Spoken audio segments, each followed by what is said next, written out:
Announcement today is what the people living near Southeast 94th and Pardee have also been waiting to hear. In my last Is Portland Over report, I showed you the homeless camp there, the horrible living conditions, how it's affecting the neighborhood. Tonight, I take you back to the neighborhood we've been documenting now for the past 3 months to show you the cycle of homelessness that keeps repeating itself. Did someone wake you up to get out? No, I woke up smelling the smoke, and long story short, I just started putting the fire out, trying to breathe and get my girl out of the tent. But This is what it's like when you lose everything you own.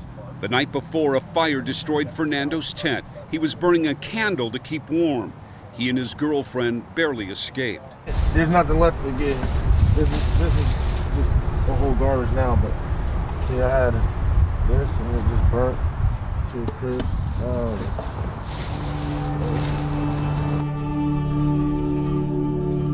This is the place Fernando calls home, just one of the many homeless men and women living under tents and tarps along Southeast 94th and Pardee.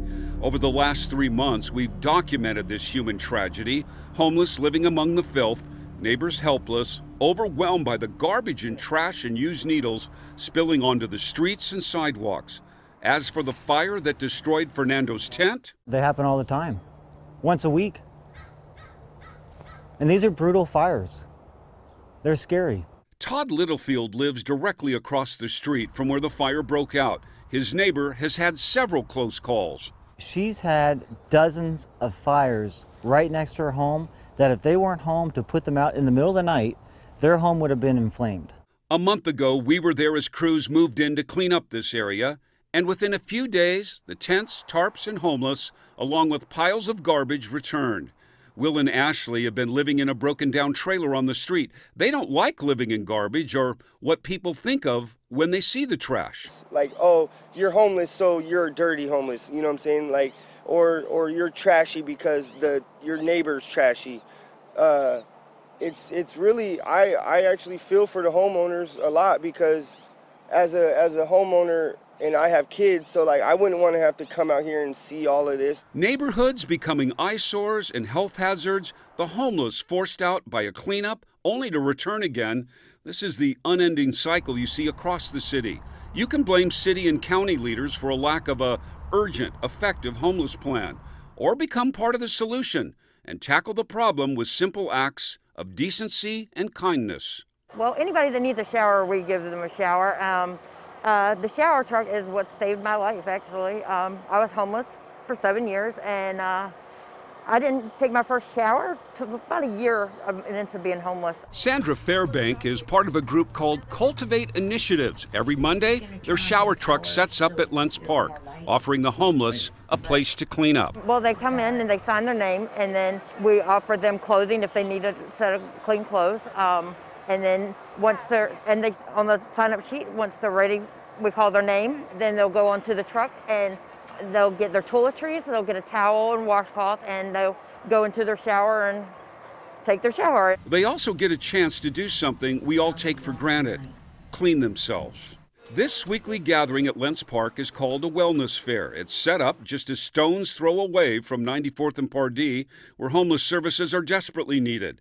Besides offering showers, there's food, outreach help, a chance to get COVID shots, and haircuts. We got to do a haircut last week on someone, or maybe 2 weeks ago, on a Monday. Crystal Delahanty is with a group called PDX Saints Love. We don't have a building, and we chose that for a reason.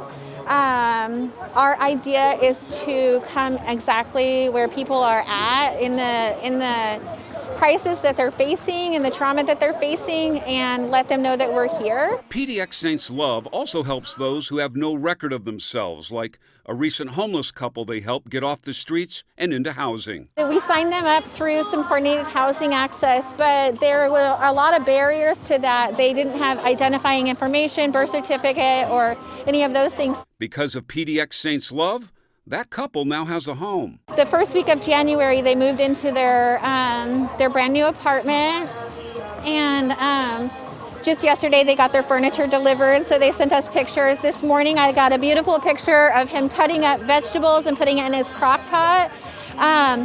And I feel extremely honored that we got to walk that out with them. The people you see here helping the homeless don't set homeless policy. They weren't asked to solve the homeless problem.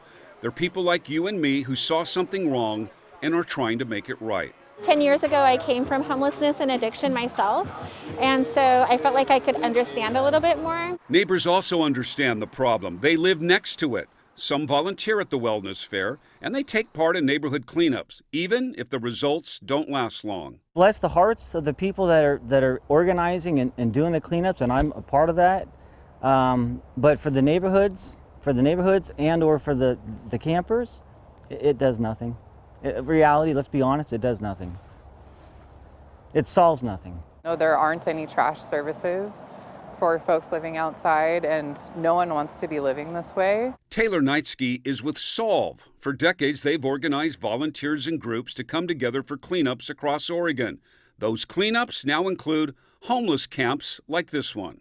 This particular type of cleanup is called Urgent Need on our website, and so it's a little bit more of 18 and over appropriate event, and that's because there's just kind of increased hazardous materials around here. Solve is now joining with PDX Saints Love for a cleanup here at 94th and Pardee. But how do you stop the garbage, trash, and used needles from simply piling up again? We don't have an answer for how to solve that problem, but what we are here to do is, if you want to make an impact and help your neighborhood, this is a very tangible way to do that. And this neighborhood is desperate for help. Just days after our interview, near the spot where we stood, this is what we found.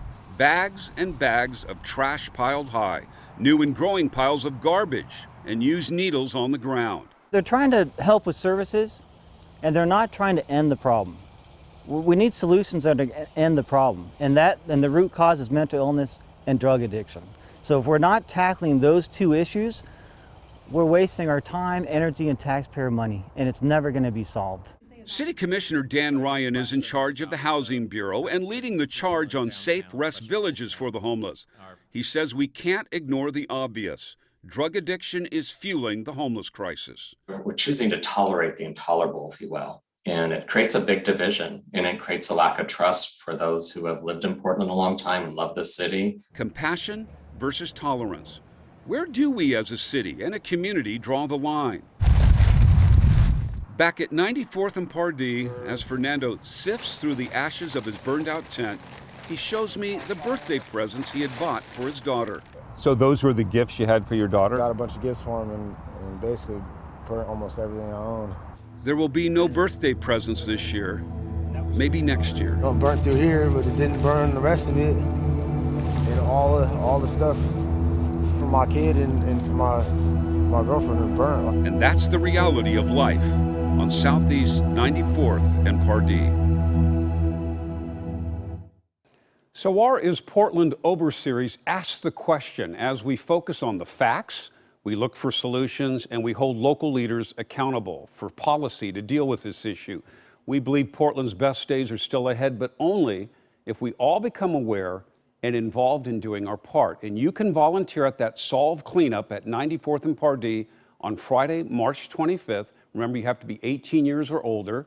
Go to KOIN.com to sign up for that and other efforts in and around Portland. And tomorrow at 5, we'll take a closer look at the nonprofit behind that shower truck at Lentz Park at the wellness fair you saw. We'll show you their unique approach to helping in this crisis. They do much more than that shower truck. That's tomorrow as our series Is Portland Over continues.